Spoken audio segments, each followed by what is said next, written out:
Halo Sobat Bola, apa kabar? Semoga semua Baik, sehat selalu. Amin, amin, amin. amin, amin. Indonesia ditunjuk jadi tuan rumah AFF nih, Piala AFF apa Asian Cup ya Ya, untuk U23. Bro Ipung, betul. ini kita ngomongin panitianya apa ngomongin skuadnya? Mendingan skuadnya deh. Iya, U23 nih kayak gimana nih, Bro? betul. Memang lagi-lagi Indonesia kan ditunjuk pula ya untuk menjadi tuan rumah Piala AFF. Hmm, Walaupun sebetulnya ada perhelatan yang mungkin kalau menurut saya levelnya itu lebih menarik ya hmm, dibanding Piala AFF. hmm, Lagi-lagi mengenai Piala Asia, di hmm. mana Indonesia itu mencoba juga mengajukan diri untuk menjadi tuan rumah kualifikasi Piala Asia Under 23 ya. Hmm. Nah, sementara drawingnya baru dilakukan di bulan Juni tahun ini. Hmm. Dan sepertinya sih Indonesia mungkin untuk kualifikasi ini masuk dalam pot satu ya. Hmm. Jadi ya mudah-mudahan ya kita mendapatkan dengan posisi advantage sebagai pot satu, kita juga bisa menghindari negara-negara kuat dari pot satu yang lain gitu loh bro. Ya, pastinya kita nggak akan lewatin pot satu lagi ya. Kita akan menghadapi pot 2, Betul. 3, dan 4. Dan yang menarik ya di Under 23 sebetulnya bukan pada eventnya, bukan cuma pada eventnya, Hmm. tapi yang menarik juga bagaimana kiprahnya pelatih Gerard Van Aanberg Ya, setelah menggantikan STY gitu loh. Ini kan sebuah milestone yang cukup berat juga ya untuk bisa dilalui oleh seorang Gerard Van Aanberg ketika STY juga sudah menancapkan sejarah menjadi pelatih yang bisa membawa Indonesia tampil di semifinal Piala Asia Under 23. Dan hmm. ini adalah sebuah capaian yang semestinya ya idealnya harus bisa dilewati gitu loh. Ya, betul. Karena target untuk U23 sebetulnya kan bisa tampil di Olimpiade ya. Olimpiade Ya, tahun 2028 di Los Angeles nanti, Bro. ya. Nah, ini memang akan menjadi tantangan yang sangat menantang, benar-benar menantang buat pelatih baru Betul. untuk timnas U23 karena satu akan menghadapi AFF di bulan Desember tahun ini. Sebelumnya di bulan September akan menghadapi kualifikasi Piala Asia. Nggak mungkin Ya, lah kalau kemudian kita kalah atau misalnya tidak masuk ke Piala Asia U23, wah itu pasti kecaman bakalan habis-habisan. Ya kan? Nah, tapi kalau pasti. kita melihat kepada roadmap-nya di mana coach ini juga harus membawa timnas Indonesia U23 ke Olimpiade di tahun Ya, 2008, yang mana kan pasti nanti yang di di tahun 2008 nanti umurnya masih harus tetap di bawah U23 kan, memang U23 yang betul. dibawa. Artinya juga mungkin Gerard ini harus membawa dua tim yang sekarang untuk di Piala Asia 2026 dan juga tim yang baru nanti untuk di Olimpiade, Bro. Ya, ini kan tergantung dari hasil sebetulnya ya. Hmm. Kalau untuk Olimpiade kan tergantung dari hasil nanti kualifikasi kualifikasi menuju Olimpiade. Hmm. Entah kualifikasinya di tahun 2028 juga ataukah kualifikasinya melihat pada Piala Asia tahun 2026 nanti. Hmm. Kita tunggu aja seperti apa Hmm. berita yang terkininya. Ya. Tapi ya memang paling tidak kalau kita melihat pada pencapaian PSSI dalam hal ini ada level-level usia apa ya pembinaan level-level usia yang sudah mencapai level Piala Asia. Kita Hmm. lihat bahwa di under 17 kita masuk, U20 masuk, U23 masuk, senior pun masuk. Ini kan menandakan bahwa ada pembinaan-pembinaan berjenjang yang sebetulnya memperlihatkan hasilnya baru sekarang. Hmm. Nah, kalau berkaca dari pencapaian yang sudah didapat oleh PSSI, rasanya bisa saja kita juga tidak lagi punya target apa ya hanya melalui kualifikasi, tapi kita harus bisa mencapai target bagaimana kita bisa berprestasi di Piala Asia. Hmm. Nah, caranya ya harus lolos ke Piala Asia di Hmm. segala level usia. Hmm. Nah, ini yang apa target yang harus dicapai oleh kepengurusan PSSI sekarang dengan coach-coach baru gitu. Nah, kita lihat dulu deh untuk Hmm. misalkan kualifikasi Piala Asia U26 nanti yang akan Hmm. dilangsungkan di bulan September sebelum AFF bahkan. Ya. Kira-kira pemainnya gimana nih, Bro? Apakah pemain yang kemarin-kemarin atau akan ada pemain-pemain baru atau juga ada dari U20 yang naik atau bahkan ada naturalisasi baru? Nah, mengenai resource dari squad untuk kualifikasi Piala Asia, itu Hmm. kan banyak banyak sumbernya ya. Hmm. Saya sih tidak terlalu khawatir ya mengenai hal itu ya. Hmm. Mengingat bahwa Indonesia juga di U17 aja bisa nanti tampil di Piala Dunia gitu loh. Hmm. Kemudian kita juga masih punya pemain-pemain dari U20 gitu loh. Kita kemudian ada juga pemain-pemain yang bahkan di tim senior sendiri itu level usianya juga masih masuk ke under 23. Hmm. Jadi kalau misalkan ada kombinasi dari pemain lama, pemain baru, pemain diaspora baru, pemain dari liga domestik yang baru, itu kan semua menjadi mungkin. Tinggal bagaimana kebutuhan dari coach Gerald Van den Berg untuk meracik timnya. Dan lagi-lagi ya kita kan nggak tahu nih apa sih sebetulnya racikannya Gerald Van den Berg, gaya permainan seperti apa yang ingin ditampilkan, Ya. karena gaya permainan yang akan ditampilkan itu berhubungan erat dengan seleksi pemain yang akan diambil. Hmm. Belum tentu pemain yang mungkin skillnya sebagai katakanlah sebagai buat begitu hebat, tapi kalau kebutuhan timnya bukan itu karena posisi-posisi back sudah penuh, itu kan bisa dialihkan untuk posisi-posisi yang berbeda. Jadi ya kita lihat aja nanti apakah Gerald Vandenberg akan memunculkan muka-muka baru yang berasal dari ya tadi ya dari diaspora baru, dari liga domestik, dari U20 bahkan U17. Kita tunggu saja. Ya, ya. Dan ini kan sebenarnya menarik untuk diikuti karena memang ini akan menjadi sesuatu yang baru juga, mengingat bahwa Indonesia sebelumnya punya prestasi yang apa fenomenal lah istilahnya, Indonesia bisa sampai ke Betul. semifinal. Maka sekarang kan tuntutannya harus lebih baik dari itu kan. Ya, itulah.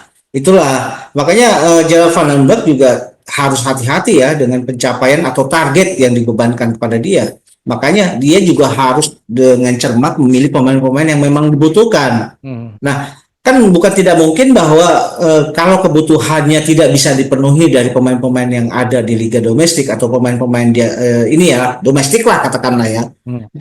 PSSI juga kan masih membuka peluang untuk diaspora-diaspora baru.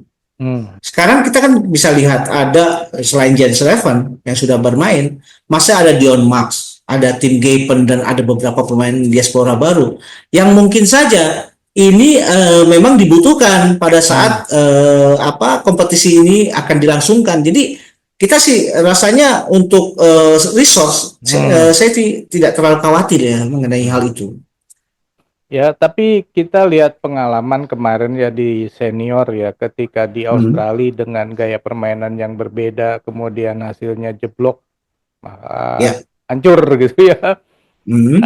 Tapi setelah kembali ke model permainan yang sebelumnya, itu ternyata juga menghasilkan hasil yang bagus. Bisa jadi juga kan bahwa saat ini Coach Gerard akan menggunakan U23 yang lama gitu ya. Kemudian ditambahin Hmm. sesuatu yang baru, pemain-pemain baru untuk melanggengkan atau apa namanya Memastikan menjaga ya. momentum dan juga chemistry yang sudah terbentuk sebelumnya. Iya, bisa jadi, bisa jadi. Ya kan nggak mudah juga ya untuk bisa beradaptasi dengan waktu yang lebih cepat gitu loh. Hmm. Tapi ya saya sih masih melihat bahwa pemain-pemain yang sekarang dipanggil, katakanlah ya pemain-pemain entah itu dari domestik atau dari diaspora, rasa-rasanya mereka lebih punya awareness terhadap yang namanya profesionalisme. Ya. Itu yang membedakan antara timnas yang dulu dengan yang timnas yang sekarang. Hmm. Karena profesionalisme itu kan akhirnya sudah menjadi sebuah kebiasaan mungkin sejak 5 tahun ke belakang setelah eranya STY yang kemudian membuka mindset para pemain-pemain sepak bola nasional gitu loh. Nah, ini adalah sebuah hal yang positif dan rasanya kalau mindset ini sudah mereka punya, untuk pembentukan timnas itu akan lebih memudahkan lagi. Jadi timnas toh pada saat pemusatan latihan tidak lagi melalui tahapan yang dari nol sama sekali gitu ya. Misalkan pembinaan fisik dan segala macam. Tapi sudah melewati fase itu, tinggal adalah mematangkan taktik dan strategi. Gitu. Ya. Jangan seperti Coach Nova gitu ya, yang harus semuanya dari awal, dari mentalnya dibangun, kemudian fisiknya juga dibangun gitu kan. Tapi hasilnya kan luar biasa, bro. Ya. Iya, itu beda, bro. Kalau U17 saya masih ini ya, masih masih maklum lah bahwa anak-anak muda ini kan memang harus dibuka wawasannya gitu ya. Dan Coach Nova itu berhasil membuka wawasan seperti itu dan membuka awareness terhadap yang namanya profesionalisme. Tapi kalau yang dulu pemain senior aja masih seperti itu kan ini ya udah jadi masalah sebetulnya kan. Tapi kan kemudian bisa berubah, itu adalah hal yang positif sebetulnya. Jadi kalau sekarang ketika pemain mungkin ya setelah melalui level U20 ke atas, rasa-rasanya mindset profesionalisme itu sudah muncul. Karena mereka sudah biasanya sudah memasuki jenjang pemain yang secara aktif bermain di liga. Sebagai contoh, Kadek Arel di usia 19 tahun sudah menjadi pemain Dewa United misalkan, atau Bali United atau Dewa United ya, saya lupa. Nah, itu kan mereka secara reguler sudah tampil di liga yang profesional. Jadi frase mengenai profesionalisme itu sudah biasa mereka dengar gitu. Ya. Nah, kita lihat dulu deh kira-kira nanti di AFF ini gimana? Karena kan kemarin Vietnam udah mencanangkan untuk jadi juara. Padahal pelaksananya di Indonesia nih. Ya saya pikir gini, kalau di level Asia Tenggara kan selama ini kualitasnya masih so-so ya, belum ada kesenjangan kualitas yang gapnya begitu jauh. Apalagi terlihat mungkin ya, kalau saya melihat peluang-peluang terbesar itu ada di Indonesia, Thailand dan Vietnam. Itu adalah tiga negara seperti biasa. Kemudian mungkin juga Malaysia mulai berbenah. Berikutnya Kamboja, juga Singapura dan Timor Leste, Brunei dan Laos, Myanmar dan segala macam. Saya pikir ya wajar ya kalau Vietnam sekalipun juga mencanangkan jadi juara. Mengingat mereka kan kemarin di AFF sendiri jadi juara. Oke, nah kalau kaitannya dengan All Star, Asian All Star, gimana nih bro? Iya, Asian All Star memang kan dalam kaitannya dengan kunjungan Manchester United ke ASEAN, kawasan ASEAN, dan rencananya pertandingan itu akan digelar antara Manchester United dengan Asian All Star itu di Bukit Jalil di Malaysia. Nah, memang sudah terdengar kabar bahwa nama pemain-pemain Indonesia ada 2 yang kemudian akan dipanggil untuk mengisi slot itu. Karena dari 12 tim atau negara-negara di Asia Tenggara itu mereka requirement-nya adalah 2 atau 3 pemain dari masing-masing negara. Nah, ini yang akan dikumpulkan di Malaysia nanti. Dan terdengar Ferrari dengan Asnawi yang akan dibawa untuk menghadapi MU nanti. Walaupun kita juga masih menunggu rilis dari timnas Thailand dan Malaysia yang belum kedengaran siapa-siapanya. Tapi yang memang santer kedengaran adalah Asnawi dan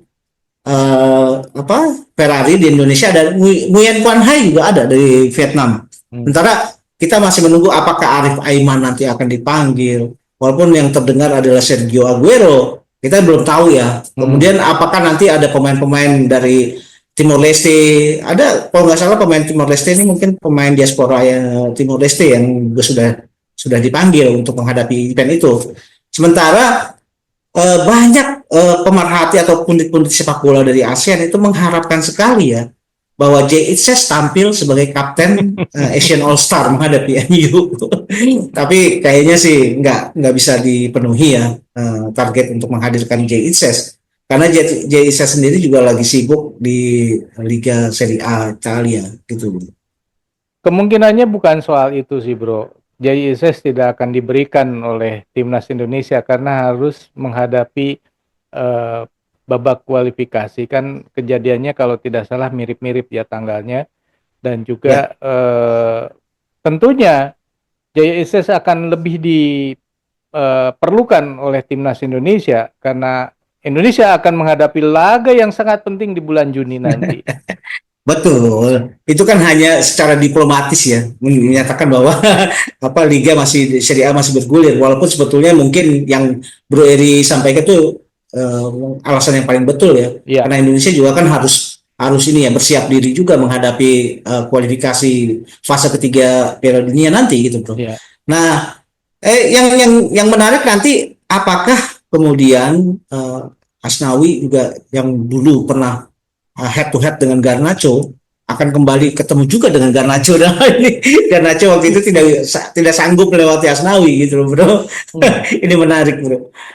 Ya, pertanyaan juga apakah Hasnawi pengalaman apa namanya penampilannya nanti akan lebih bagus dari yang kemarin pada saat melawan Argentina atau malah tidak sebaik dulu kan ini akan menjadi pertanyaan juga. Betul ya, kita harapkan ya dengan abroadnya Asnawi ke Liga Thailand, kemudian juga kita juga masih mengharapkan nanti dari Pratama Arhan ya. Pratama Arhan juga pemain abroad kita yang bermain di Thailand.